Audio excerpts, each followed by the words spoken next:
Welcome back to Weird Worlds. Join us on a journey through the pages of old, dusty, weird pulp magazines. Before we begin, I invite you to pause for a moment and share in the comments where in the world you're listening from and what time of day it is for you. Dark Windows by Bryce Walton. Sooner or later it would happen, and after that he would never have to worry again. He'd be dead, or worse, one of the silent, living dead. I was suddenly wide awake and listening. A gray light, the color of wet charcoal, lay over the chilled room. There it was again, plain and sharp through the thin wall separating my room from that of old man Doniker, the shoemaker. Maybe he was sick. No, that wasn't it. Another muted cry of pain, then a choking sound, and the unmistakable thud of a falling body. An odd whirring sound clicked off. Then a voice said, "Grab the verminous legs of this subversive Marty. Let's get him in the wagon. You gave him too much bime."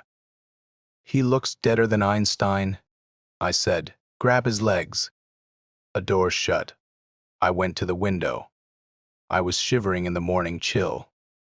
A black car moved away down the broken pavement. It swerved to miss a large mud hole in the middle of the street, and an old woman with burlap wrapped around her feet didn't move fast enough. She flew across the sidewalk like a ragged dummy and lay in a heap. Goodbye, Doniker. I had seen the black car before. Doniker was dead, but it didn't bother me. I never had anything to do with neighbors. Anybody I didn't know had a top clearance. I was clear and intended to stay that way. You just never knew. Doniker had seemed like a true patriot. My carefully distant and casual observations of him had led me to believe he was as happily stupid as I was. But he had been hiding something. I turned from the window and started the day's routine that had been the same for as long as I could remember. I warmed up some mush on the gas burner. At 7, as always, the Tevi warmed up, and Miss Impafol with the lacquered lips smiled at me. And so don't worry, citizens. The past is dead, the future is assured, and tomorrow will only be another today. And today we are safe and carefree. Amen. She said it every morning, but it was nice hearing it again. Then the news came on. There was a pile of junked tractors, trucks, and harvesting machines, smashed and rusting. Then a line of farmers working with hoes and hand-guided plows drawn by horses. Machines took away sacred routine work from citizens. Eggheads built the machines to disrupt and spread the disease of reason. We are now replacing machines at the rate of 1 million a week. Soon all of us will again be united in the happy, harmonious brotherhood of labor. And when you see a rusting machine, what you are seeing is another captured egghead, frothing and fuming in its cage. At 7:45, I walked 10 blocks to work. There were the usual hectic early morning traffic jams. Wagon loads of produce and half-starved horses blocking the streets. The same man was beating a nag with a board. A wagon piled with fruit and vegetables was stuck in a pothole in the pavement. 2 men were carrying a spinning wheel into the front of an apartment building. A peddler was selling oil, lanterns, wicks, and kerosene out of a barrel. The same women and boys in dirty sheepskin jackets were hauling rickshaws. I really didn't see anyone or speak to anyone. I didn't know anyone. I knew I was safe and had nothing to worry about. Once a week, I used up my GI liquor chit at a bar with a security seal on the window. Twice a week, I slept over at a GI brothel where every girl had a security clearance number pitted on her thigh. I had nothing to worry about. I was passed through 3 gates by guards and went to my little cage inside Pentagon Circle, local headquarters of the Department of Internal Security. Until that Tuesday morning, I couldn't remember ever having done anything but sort colored cards, my chief qualification for my job.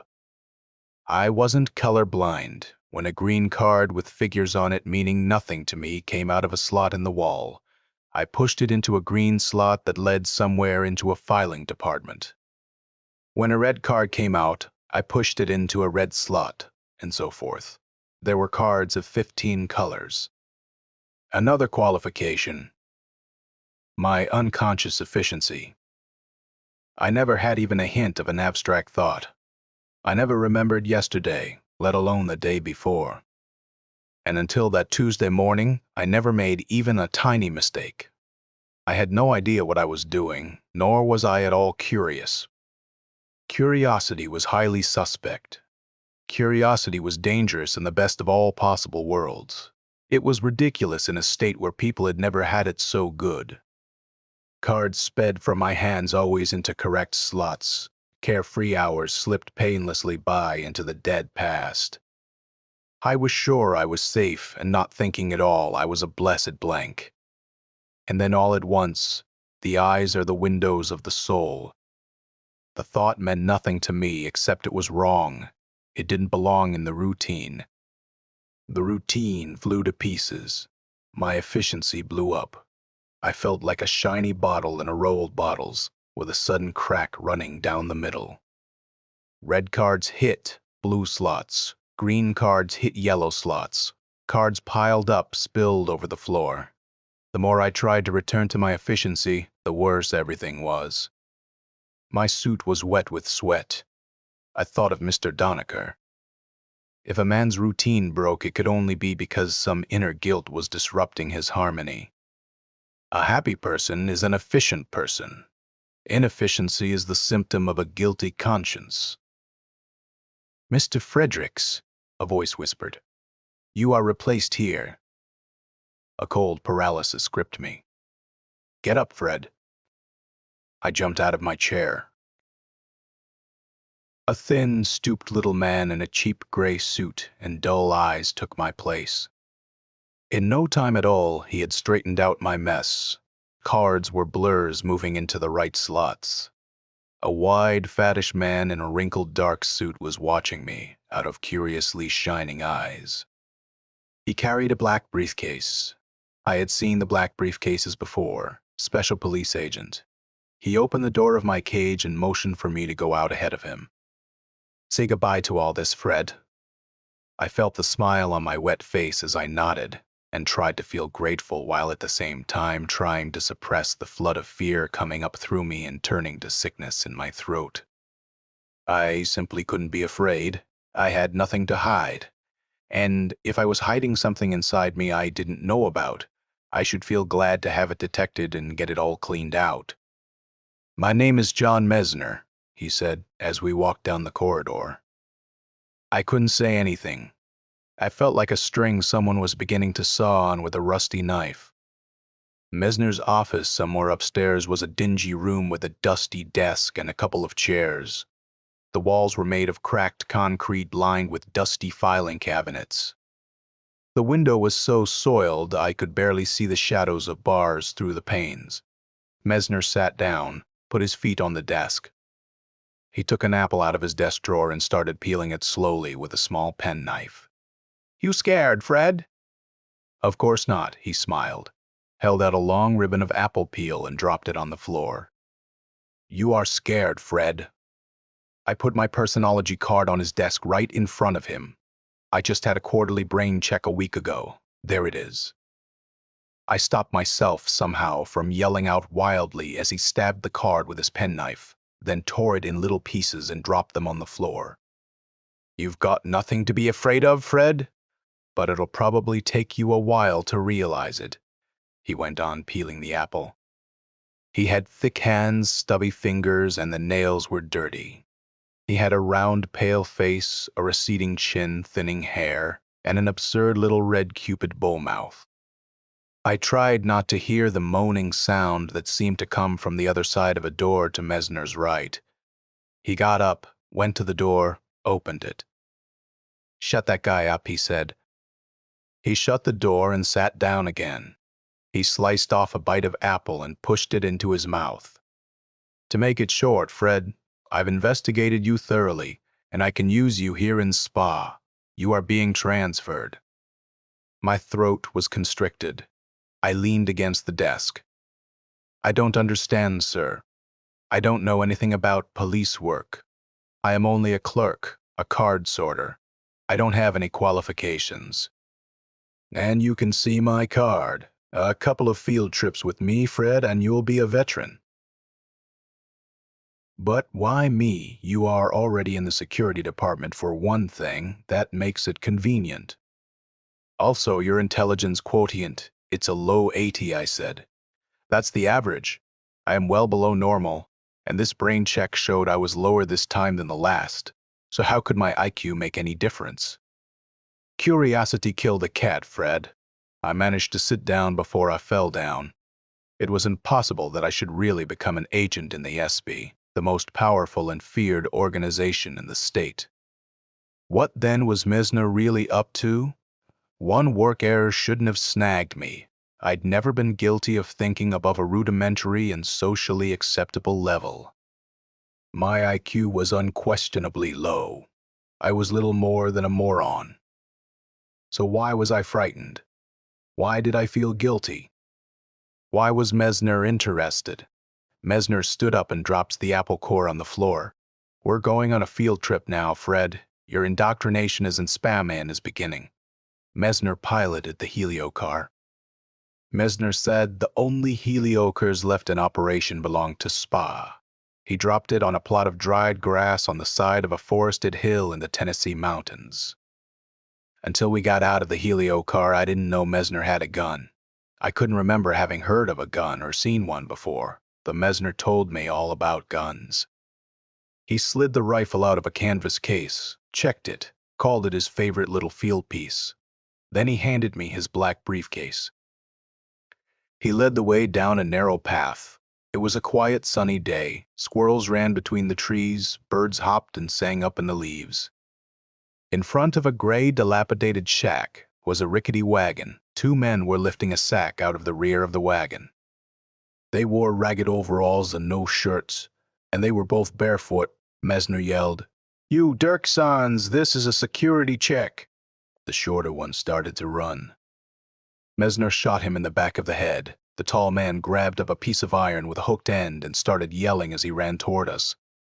"Open the briefcase," Mesner said calmly. I opened it. Mesner leaned the rifle against a tree. He knelt down, brought a metal disc out of the briefcase attached to a wire. He turned a dial on a bank of controls inside the case. I heard a whirring hum. The tall hillbilly screamed. He stretched up on his toes, strained his arms and neck at the sky, then fell twitching on his face. Mesner walked toward the hillbilly, and I stumbled after him. I was going to be sick, very sick. The sun worked like pins in my eyeballs. Mesner drew a round metal cap, which he called a stroboscope, from the case, fitted it on the hillbilly's head. The metal strip had a disc hanging down in front of the hillbilly's eyes, and about 2 inches away. Mesner worked the dials, and the flicker began blinking off and on, faster and faster, then slower, then faster again, as the hillbilly's eyes stared into it unblinkingly. His muscles began to twitch. He beat the ground with his flat hands. Grasshoppers jumped across his face. Mesner pointed out to me that I was watching an on-the-spot brain probe. The brain prober, or biper as Mesner called it, was so effective he hardly ever had to use the other items in the case, such as the psychopharmaceuticals, drugs, brain shock, gadgets, extractors, nerve stretchers, and the like. Mesner sat on his haunches, worked the flicker, and lit a cigarette. These brainwave flickers correspond to any desired brainwave rhythm. You play around, and you'll get the one you want. They talk. What they don't say comes out later from the recorder. With this biper, you can get anything out of anyone. Almost. If you don't get the info you want, it's only because they don't have it. It burns them out considerably in the process. But that's all to the good. They're erased and won't do any meddlesome thinking again. The hillbilly wasn't moving now, as the flicker worked on his eyes and activated desired mental responses. "Dirksen," Mesner said. "What happened to your sister, Elsa?" "Don't know. She runned away. She was blind, wasn't she?" Wasn't she born blind? I felt an icy twist in my stomach. That's right. Born blind as a bat. What happened to her? Runned away with some river rat. You've hidden her somewhere, Dirksen. Where? I ain't hid her nowhere. Mesner turned a dial. The hillbilly screamed, his body bent upward. Blood ran out of his mouth. He was chewing his tongue. Mesner stood up and frowned. Guess he didn't know? If he knew, he'd have told us. He's no disguised egghead, just a damn collaborating, bottle-headed jerk. I went over behind some brush and was sick. The hillbilly would never answer any more questions. I knew that much now. He was laughing and babbling and crawling around on his hands and knees. It's rough at first, Fred. No matter how patriotic you are and how much you hate eggheads, it's always rough at first, but you should get used to it. What I mean, why? The Dirksens didn't show for their quarterly brain check. You assume they're hiding something. It turns out they're not. Then you haven't lost anything. Of course, you have to burn them out a little to question them, but better to burn one innocent bottlehead than let one double dome slip away. Mesner turned and looked at me. Isn't that right, Fred? Of course it's right, I said quickly. Mesner smiled at me. On the way back to Washington, Mesner piloted the helio car casually. He leaned back smoking cigarettes, the ashes streaming down the front of his soiled lapels.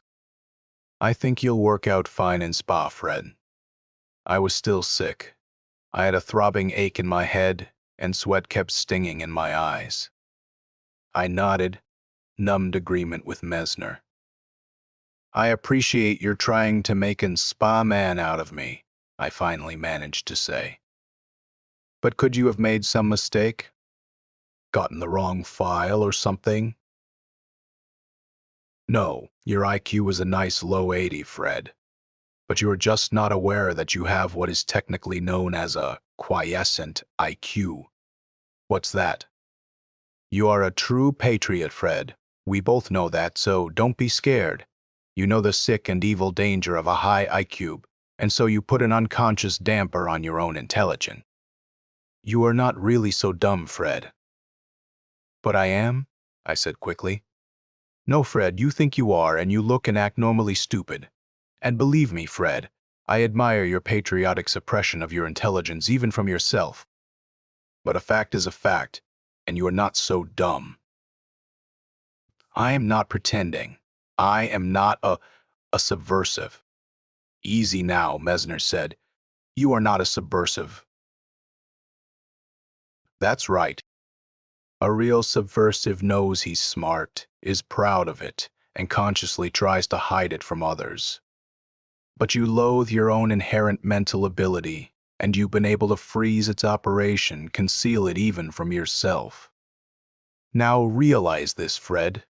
The only place we can allow intelligence to operate is inside the government. The government must have a slightly superior thinking capacity in order to run things, for the present, anyway. But any IQ above 80 is subversive. It says in the "That's an ideal," a goal for the future, Fred. When the transition's been made, when the last egghead is captured and put away, then all of us will be normal. We'll get ourselves bipped and burn our excessive intelligence down to the 80 mark. But until that time, Fred, some of us, especially the Spa, have to keep our wits about us. An unfortunate necessity that we pray will soon be ended. I gazed numbly out through the plastic canopy at the white clouds streaming past. He was trying to get some admission out of me, I thought. That was the only explanation, working some subtle game with me, but that was absurd on its face, because I was way below normal. My IQ's no good for you then, I said. I just don't see, Mesner interrupted with an impatient laugh. You're a hell of a lot. Brighter than you let yourself admit that you are, Fred. That's all I am saying. You know it's a terrible thing to be smart, so you keep it under wraps. But now you know there is nothing to be afraid of. You know it's legal for a while longer to be smart. As long as you are in SPA, now you can start opening up, releasing your mental capacity. Believe me, Fred, it's for the good of the state. I know it sounds like a paradox, but that's how it is. How can it be good when it's such an evil thing? Because right now it's a necessary evil. Spa has problems, Fred. There are still a lot of eggheads running loose, causing trouble, and the double domes still loose are the toughest ones to catch, and that's our job. We've got to track down the old maniac physicists, chemists, engineers, professors, psyche boys, and the like, who are still working underground. Until they're all caught, Fred, we've got to live with our own filthy brains, because you see it takes brains to catch brains. But I have hardly any brains at all, I insisted. You'll see, Fred, you'll see. Before I left his office that evening, he gave me an SPA identity card. My name and face were on it. Suddenly it seemed impossibly official all at once. I was one of the most feared and powerful men in the state.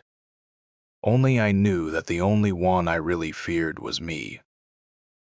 That card supposedly gave me a free hand. It could take me anywhere, even into top secret departments in security. With it, I was immune to curfew laws, to all social restrictions and regulations, but when I went for a walk that evening, I knew I was being followed. Wherever I went, eyes watched me constantly. Shadows moved in and out of gray doorways and dissolved around corners. After 9, after the curfew sirens howled down the emptied streets, I walked fast toward the ancient rooming house in which I thought I had always lived. Hundreds of silent, gray women and children came out onto the streets and began cleaning them with brooms. One by one, the gas lights along the rubbled streets went out. I started to run through shadows, and footsteps moved behind me. A drunken man came out of an alley and staggered down the broken pavement where weeds grew. A black car whisked him away. But no black car stopped for me. I saw no one with a black briefcase either. I saw only shadows and felt unseen eyes watching me. The old woman who had been run down by a black car still lay there on the sidewalk. No one dared approach that corpse to get it off the streets. No one knew who it was or why it was dead. No one would take any chances. One was just as suspect from associating with a guilty corpse as a living neighbor named Donecker. Upstairs, I saw a splotch of blood on the hall floor. This time I knew it was Donecker's. It reminded me of the Dirksons now, and of who could say how many others. I lay down and took all 3 of tomorrow's Tranquitabs. We were allotted a month's supply of Tranquitabs at a time, and we were all compelled by law to take 3 a day. They knocked out worry and anxiety usually, but now they didn't seem to do me much good. I couldn't seem to go to sleep. This had never happened to me before. Mesner was right. Maybe I did have a high IQ but wasn't consciously aware of it. This being true, then I had to be in SPAS. SPA was the only place a high IQ could be tolerated. What really bothered me the most, of course, was why I should be worried about anything. If my IQ was useful, I ought to be glad of it. A true patriot should be glad also to have unconscious subversive elements detected. A true patriot would be grateful for whatever treatment could cleanse him. What was the matter with me? Didn't I want to be purified, cleansed? Didn't I want to be bipped a little? I didn't trust Mesner. I didn't believe he really wanted me to help him track down eggheads. But so what? He was trying to find out something about me. I ought to be glad to cooperate, only I wasn't. I had bad dreams. I dreamed of Dirksen babbling and crawling and smiling at me with his bloody mouth. He kept smiling and whispering to me. I never did know nothing, and now I am just all burned out. I dreamed of old man Donecker being dragged down the stairs. Then I dreamed that Mesner came in and looked down at me sleeping. A light bulb came down from the ceiling. It turned bright, then dull, then bright, then dull. Messner smiled as he lit a cigarette. That really bothered you, didn't it, Fred? Bipping the Dirksen boy. It made me sick. I wanted to wake up. I tried my best to wake up because I felt that if I didn't wake up now, I never would. I would die in my sleep. Let's talk about it, Fred. I am uneasy about it myself sometimes. I've bipped so many of them. Maybe my conscience bothers me. You think it might bother a man's conscience, Fred? What do you mean, conscience? Maybe you think there is something immoral about bipping a man. If the state does it, it's right, I said. If it helps bring about the era of normalcy and absolute and permanent stability, then any method is right. Was that the correct answer? I was beginning to feel confused. Thoughts, words all jumbling up. There was an orthodox thought and an orthodox answer for everything. I'd learned them all, but had I answered this one correctly? That's right, Fred. But the old crackpot egghead moralists used to say that the end doesn't necessarily justify the means. They would claim that bipping a man was wrong, and that no good results could ever come from it. They would say that a destructive means would always create a destructive end. Violence, they said, could only create more violence. What do you think of that, Fred? That's wrong, I said. That's confusing, double-dome stuff, I know. But we've got to identify with egghead thinking if we can. No matter how repulsive it is, we've got to understand how they think if we're going to track them down and put them away. Now think hard, Fred. Have you ever heard a man say, better that the whole world should die than that one man's brain should be invaded against his will? No, no, that's subversive, I screamed.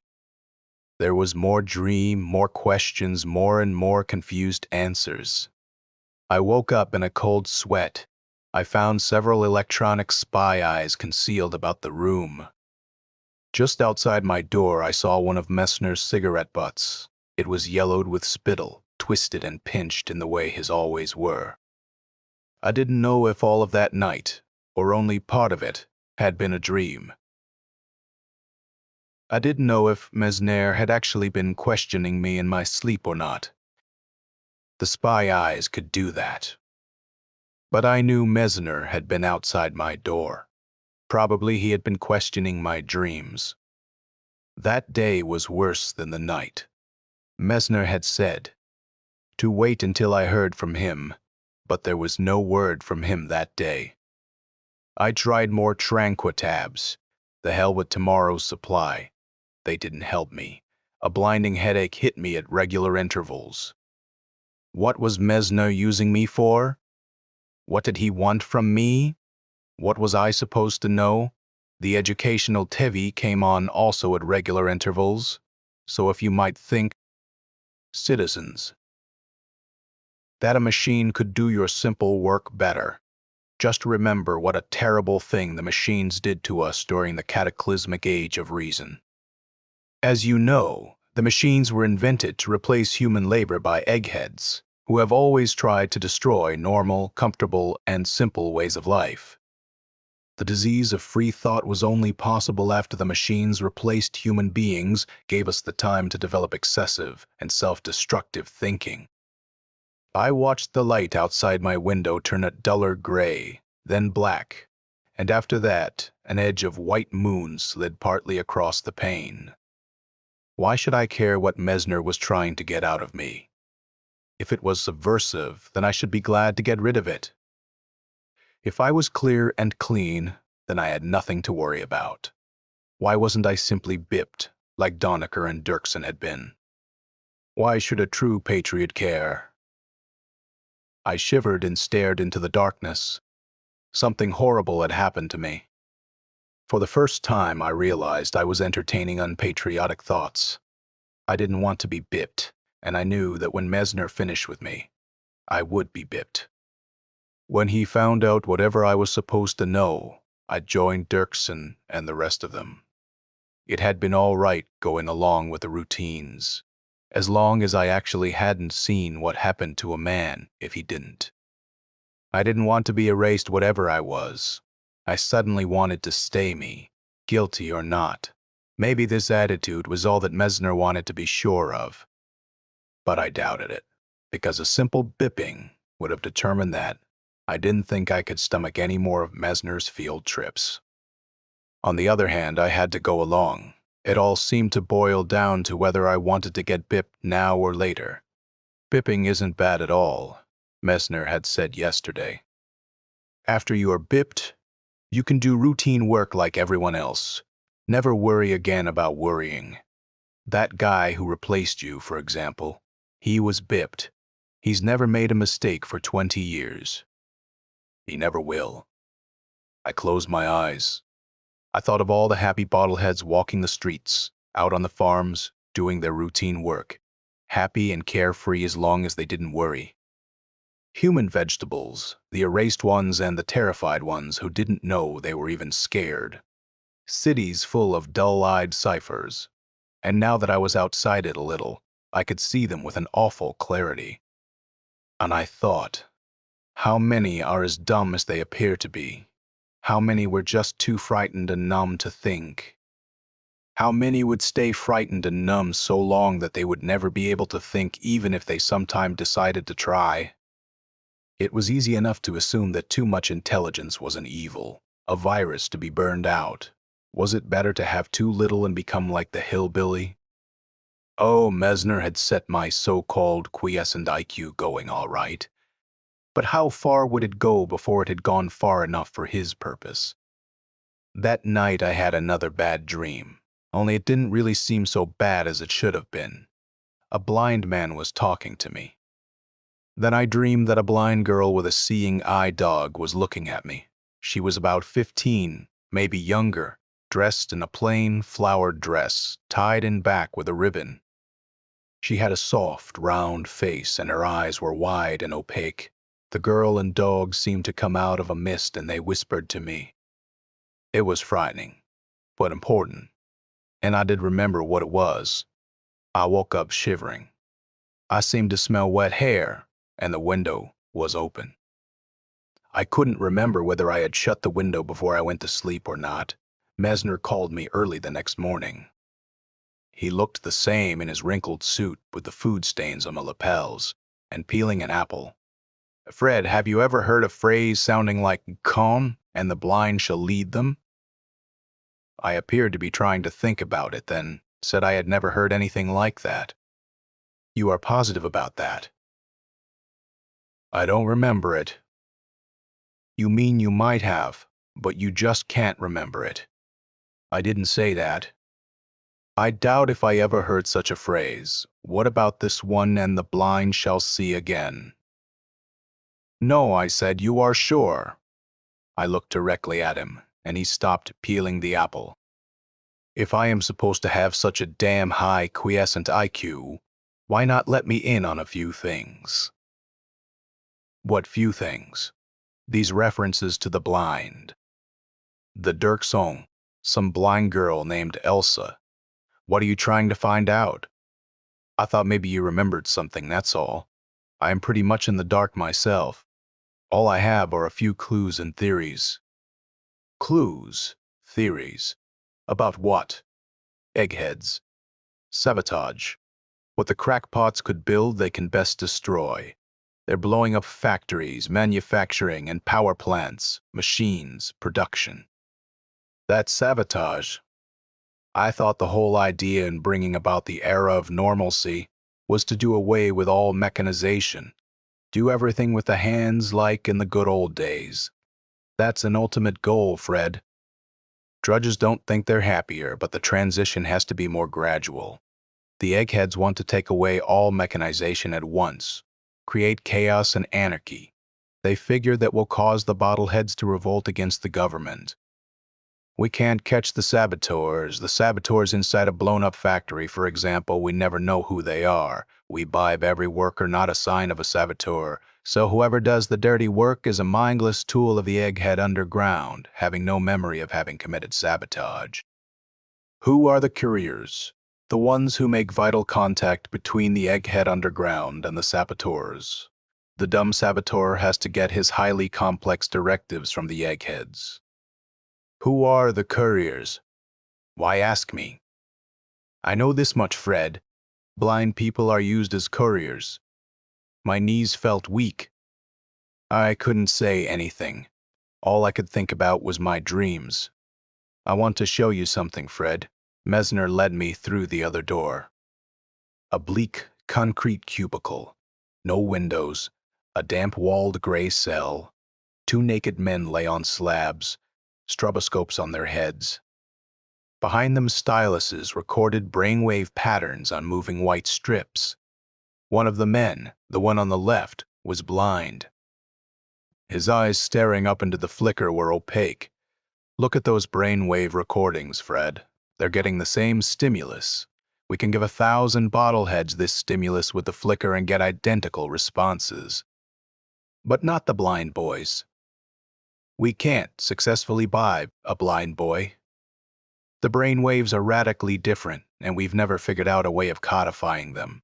A blind bastard's never seen anything. The seeing eyes are trackers like radar, but a blind boy takes in reality and records it and keeps it in a different way. We can't get at the code easily, but I am getting it. I've bipped plenty of blind boys and I am getting it, Fred. The blind are used for couriers. I know that much, for the simple reason that we can't buy meaningful info out of their scrambled think tanks. The naked men on the slabs moaned. One of them opened his mouth, and a bloody foam spread over his chin. What I am looking for now is a known courier who is also blind. Then I can pay him and check the info with the code I've worked out. He unbuttoned his coat and took a black handgun out of a holster strapped beneath his arm. Meanwhile, Fred, these bottleheads have had it. They're burned out. I heard the 2 sharp, echoing reports as Mesner shot them in the head. One of them beat his heels on the slab. Mesner pointed the smoking revolver. Even dead, the blind brain records differently. See there? I leaned against the wall. Through a crumbled hole down in the corner of damp concrete, I saw 2 red eyes and heard the rats squealing. Let's go, Fred. We've got some important field trips on today's schedule, and you still have a lot to learn. We went to Chicago. We set up some hidden electronic spy eyes in a big apartment building. They were to be checked later for evidence of someone there who was hiding an IQ of over 100. And that afternoon we ran down a renegade biochemist hiding in a tenement. He had disguised himself for a number of years as a plumber. Mesner bipped him, and an official security heliocar came down from Washington to take him away. When Mesner finished with the old man, he was hopping around like a monkey, making grotesque faces, giggling and yelling. TV cameramen were on hand. A reporter was commenting on the capture of another insane crackpot who has been living here under an assumed name while plotting and planning and building some diabolical machine with which to blow up the city.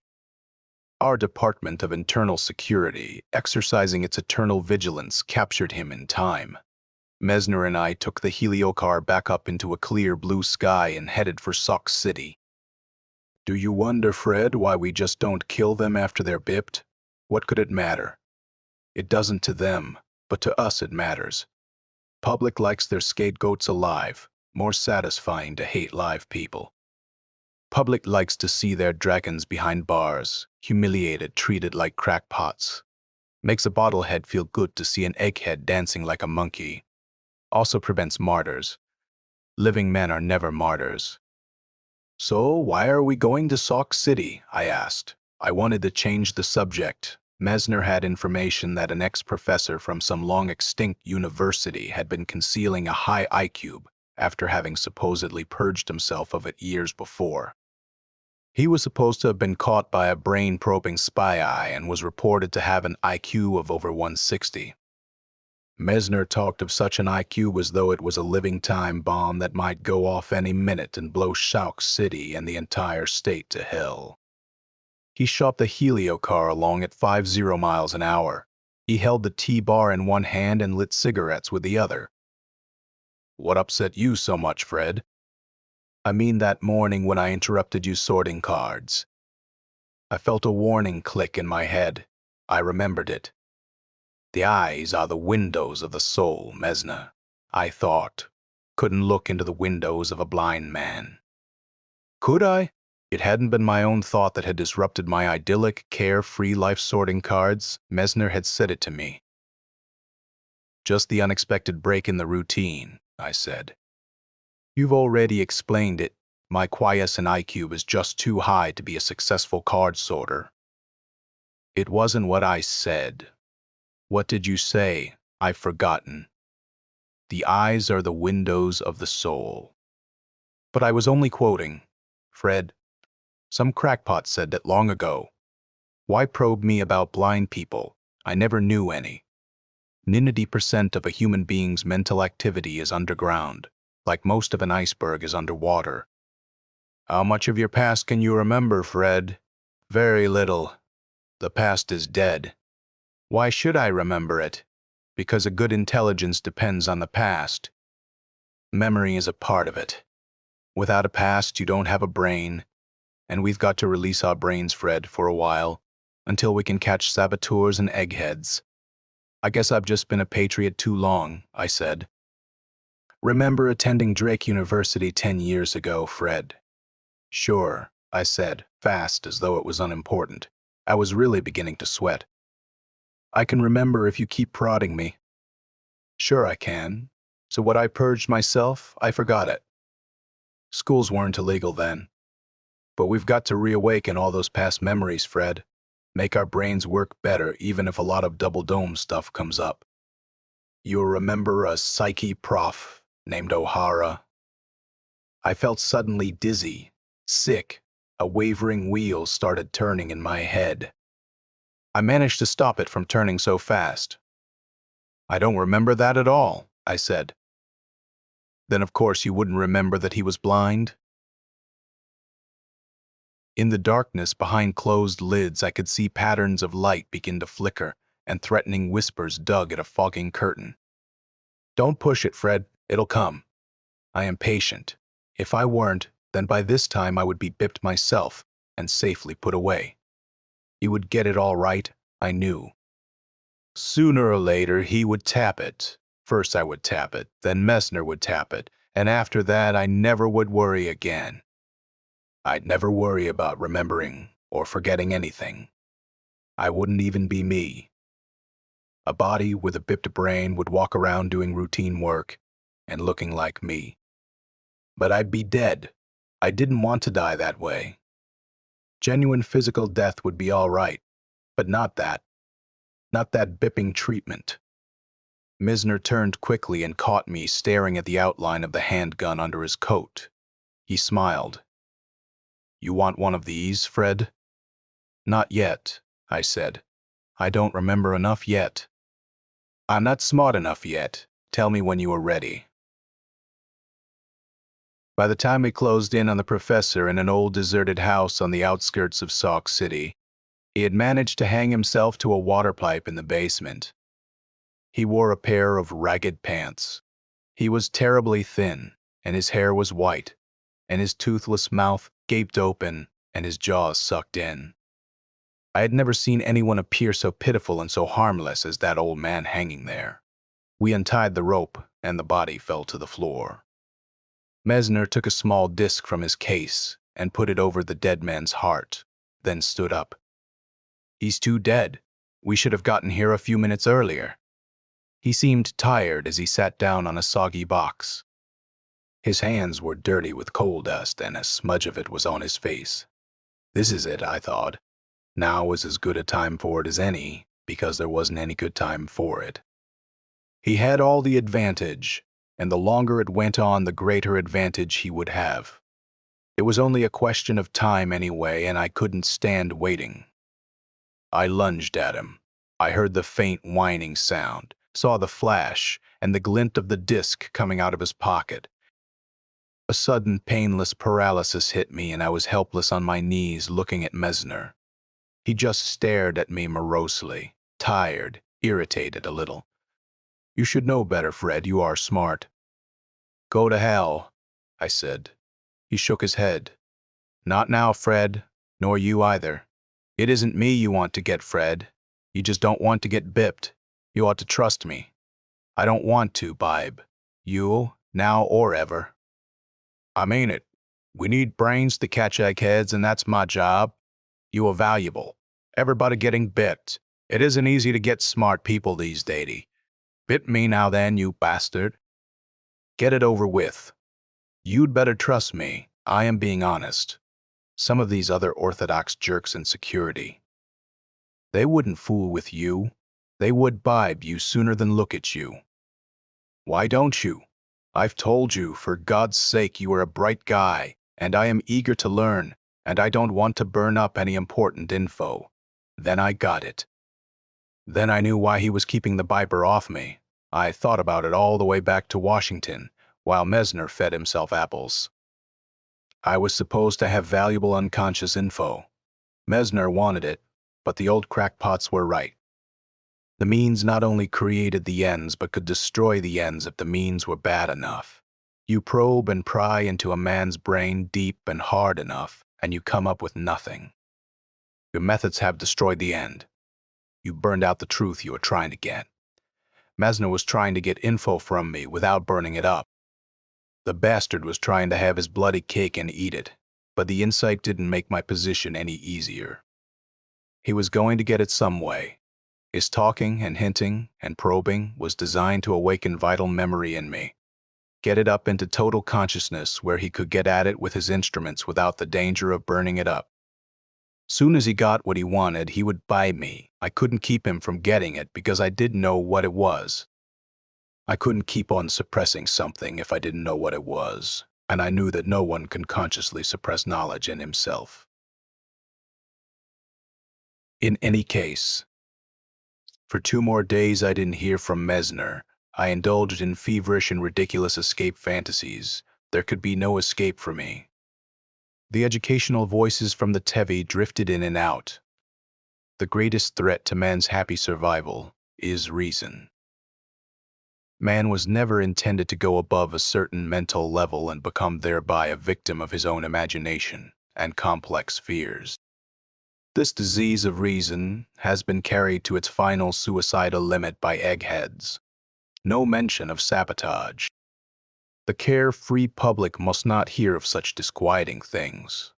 All the public heard 24 hours a day was a voice telling them about the evils of reason, the destructiveness of overly developed brains, and the vicious criminality of eggheads after listening to that long enough and having all subversive level IQs purged.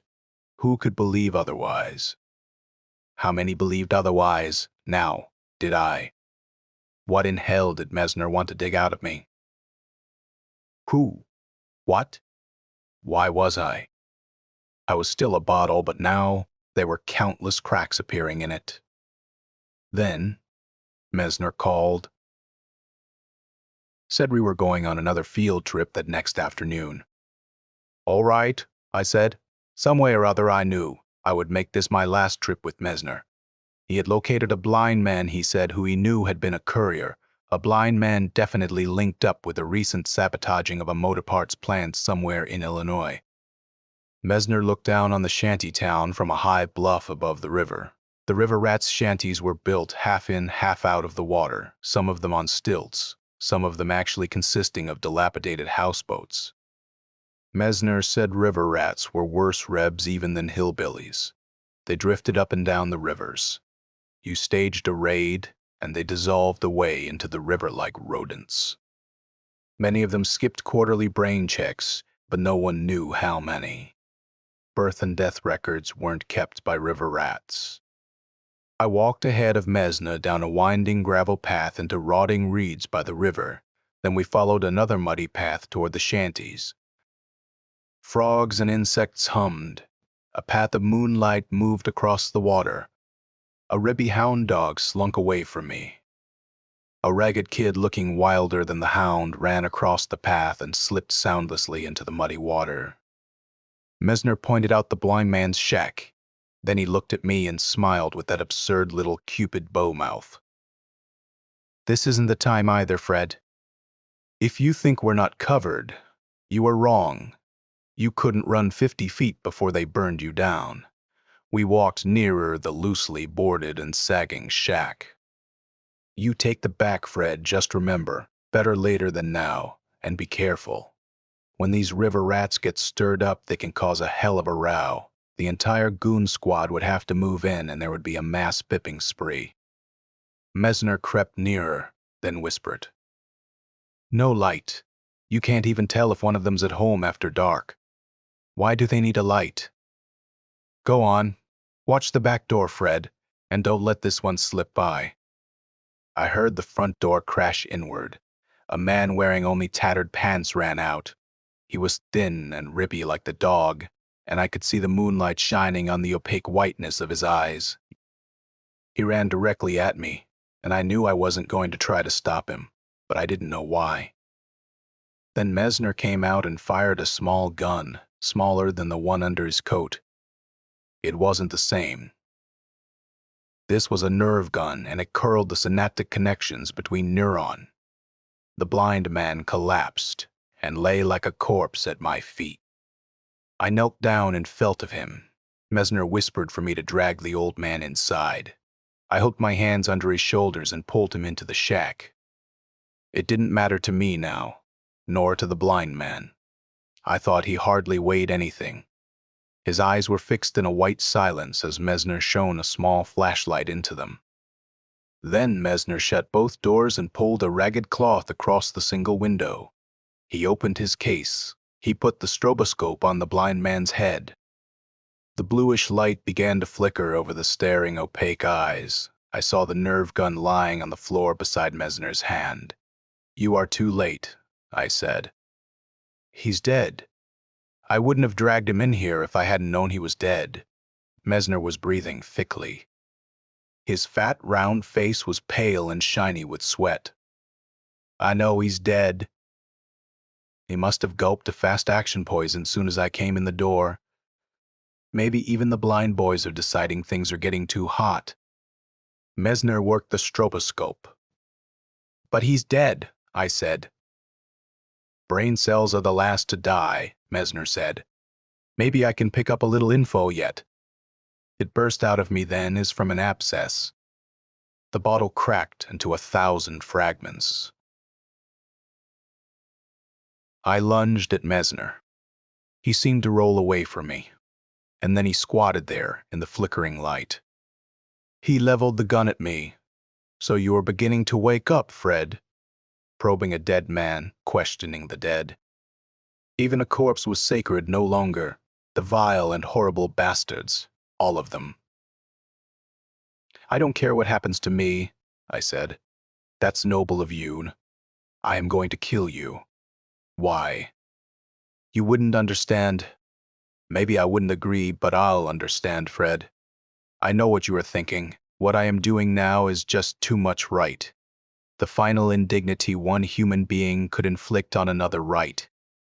A human mind should be sacred, even if it's dumb, even if it's dead, especially if it's dead right, Fred." I started around the rickety table toward him. "Now it's set off, Fred. You are fired up now. That's what I've been waiting for. You are planted to sabotage security itself. Fred and I always knew that. Now we're going to find out all the rest of it. Now it's squeezing out of your unconscious, and we can drain it, empty it all out. They put a lid on your mind, Fred, and I've taken it off. Put on the ethical pressure, put it heavy on your idealistic egghead morality. Steam it up hot, blow the lid off." "It's working, Fred, is it?" I said. "I don't remember anything that would do you any good. I just know that it's wrong. The final horrible fraud. It isn't intelligence you guys want to wipe out, Mesner. Not your own. Not the big wheels in power.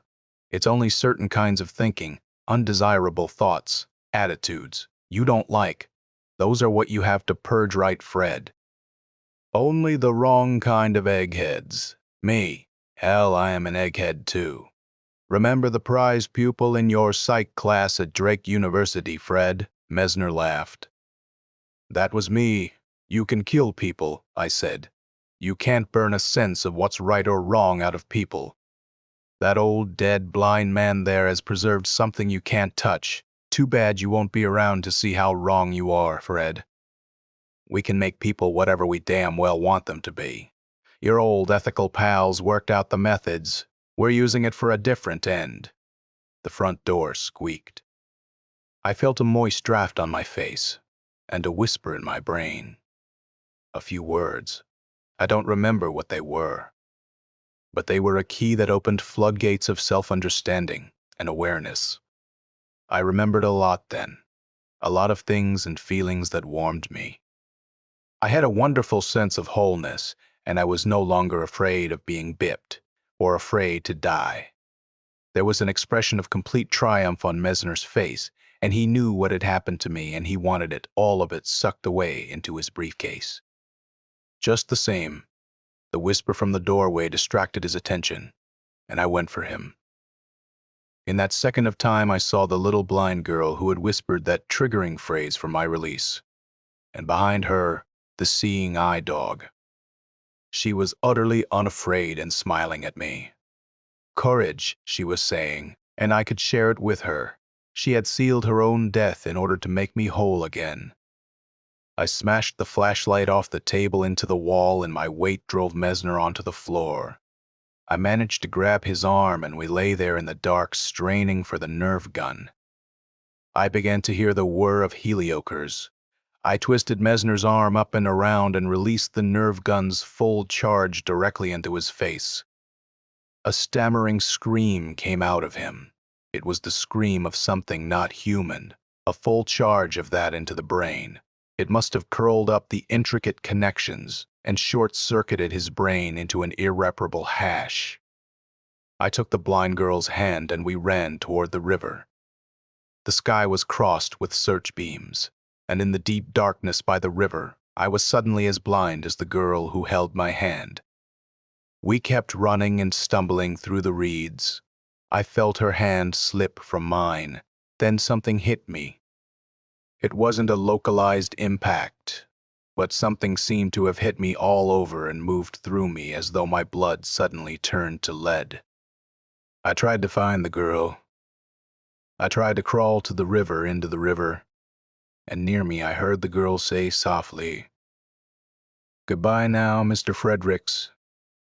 "Don't worry, because you'll be brave, thanks," I said. "Little girl, what's your name?" She didn't answer. I tried to call out to her again in the darkness, but I couldn't move my lips. Paralysis gripped me, and after that blackness, with the lights sometime later beginning to flicker against my tearing eyes, and then the horror. The Inquisition ended sooner than I thought it would after the awful intrusion. There isn't any farther awareness of time. After you are thoroughly invaded, after your private soul, every naked cell of your brain is peeled open, exposed to the raw glaring light. After that, you no longer care. What is? You has been obliterated the way a shadow is eaten by the burn of cold light. Your identity is gone.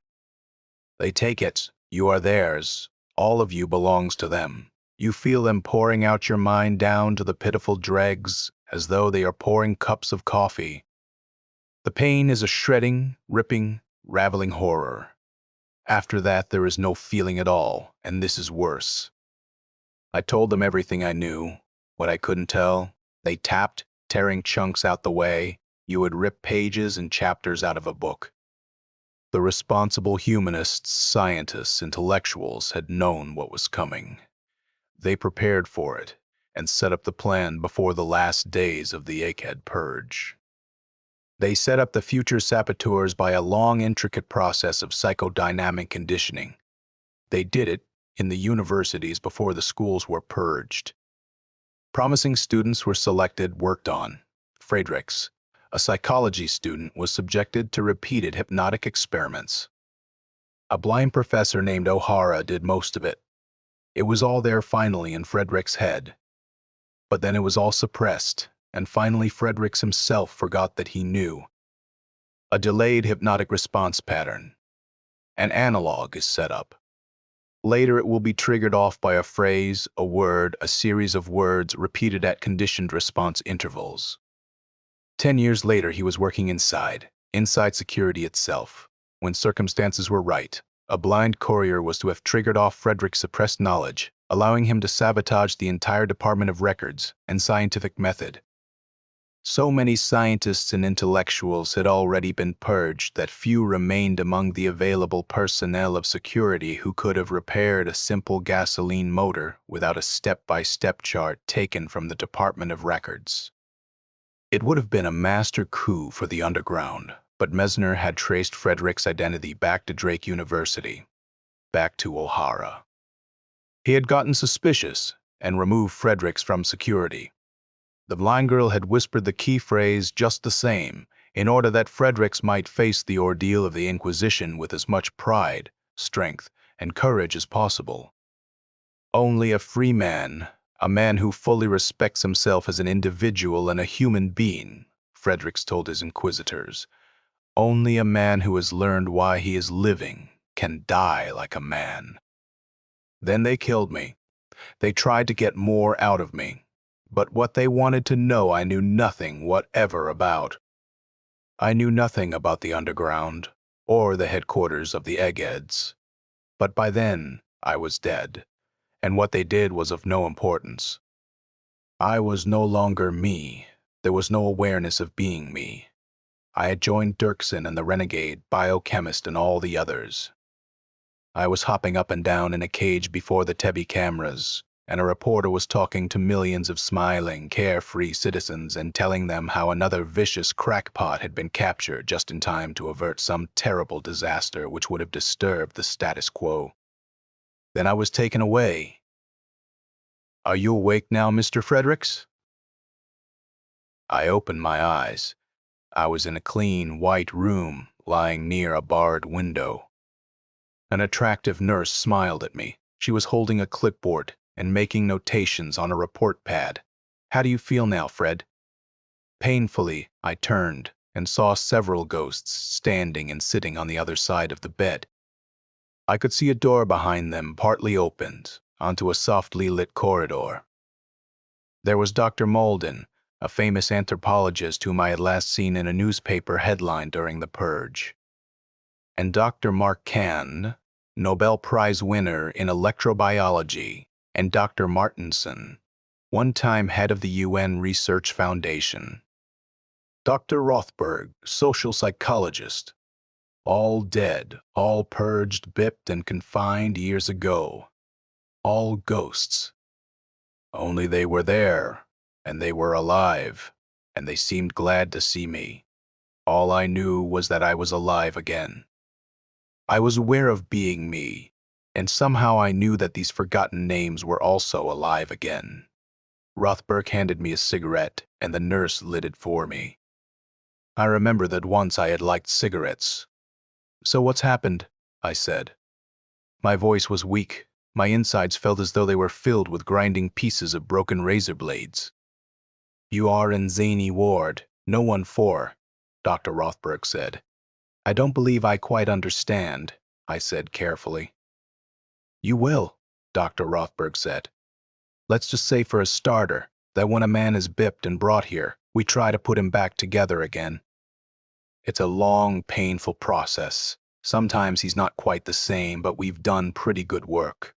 We rebuild burned-out circuits. We have to know exactly what you were before you were bipped, and we try to duplicate the pattern. Regeneration is slow and rough. You'll be all right." They shook hands with me and smiled down at me and went out. The pretty nurse gave me a pill, and I lay back and thought about it. It was logical enough, and I started to laugh. During the months after that, while the slow process of relearning and regeneration continued, I learned more about the Zany wards. Serious as it was, and as much as there was yet to be done, it was always amusing. As eggheads were apprehended and confined, they were rehabilitated, put back together again, in a way you could say fissioned. The eggheads are the inmates. They run the Zany wards, which are used also as bases of operation in a continuing attempt to disrupt the era of normalcy. Great scientific labs are concealed underground. When security inspection committees appear on the scene, we all put on our acts. We dance, make faces, act like monkeys, and giggle. Dr. Rothbard told me yesterday that if our sabotage work doesn't soon cause people to rebel against the era of normalcy, it won't be long before we'll be the only sane people left in the world. End of Dark Windows by Bryce Walton. If you found this story interesting, take a moment to support the channel. Hit subscribe, click the bell icon so you're notified of new stories, leave a comment, and give the video a thumbs up. Share it on your socials if you think others might enjoy weird tales. And if you'd like to go a step further in reviving these forgotten horrors, you can click the super thanks button below, or become a member of the channel. With your support, these dusty old stories may see the light once more.